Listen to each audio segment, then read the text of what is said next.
This one line of JavaScript was worth $2,000 on HackerOne.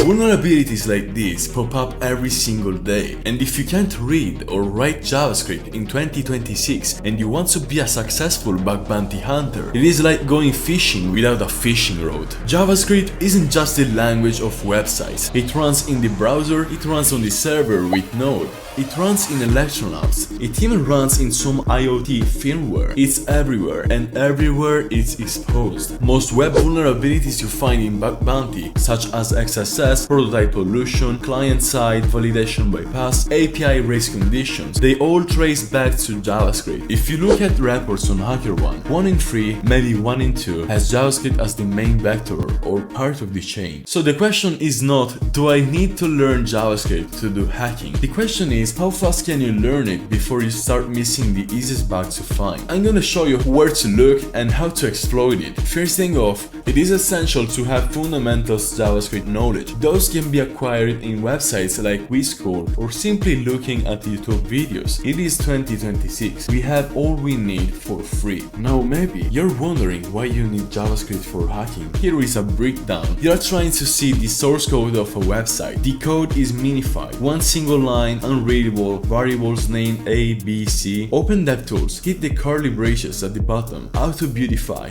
Now it's readable. You can even use a website called beautify.js. If you find an enable function or an obfuscated call, drop a breakpoint right there. The browser stops before it executes, and you see exactly what is processing at that moment. Hidden endpoints. Open the network tab, filter for fetch, and reload the page. Look inside the JavaScript files, search for string like API, admin, internal. You'll often find endpoints the app doesn't even call anymore that are still alive on the server. There is another way you can discover hidden endpoints. This script was made by NahamSec. This grabs every script tag on the page, fetches the source code, and regex matches anything that looks like a path or endpoint. Paste it in the console, wait 3 seconds, and it dumps every hidden route it found. XSS and DOM-based XSS. Cross-site scripting is a vulnerability that arises when the user input is reflected in some part of the page. There are basically 3 types of XSS. In short, the main types are stored XSS or persistent. The payloads get saved on the server, comment, user profile, and executes every time someone loads the page. It's the most dangerous type. It hits anyone who visits the page. No click or special link needed. Example, you inject script alert script into a comment field, and every user who reads that comment runs your code. And believe me, you can do whatever you want at that point. Reflected XSS. The payload isn't stored anywhere. It is reflected, usually passed through an URL or parameter. It needs a malicious link the victim has to click. For example, site.com, search, query, equal, and then the script. It only hits whoever clicks the specific link.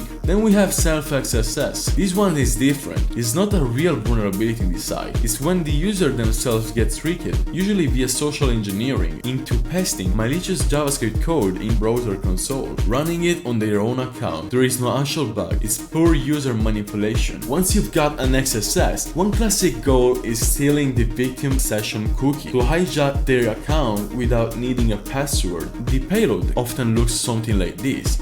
This runs on the victim browser and sends their cookie straight to a server you control. Grab that cookie, inject it in your own browser, and you're in their account. Before you assume this works, check the cookie flags first. Open DevTools, go to Application, Cookies, and look for HTTP only. If that flag is set, document that cookie, can't see it all. JavaScript is blocked from reading it. A lot of properly secured sites protect session cookies exactly this way. If this video opened your eyes to how much JavaScript matters in bug bounty hunting, come join the Discord, links in the description.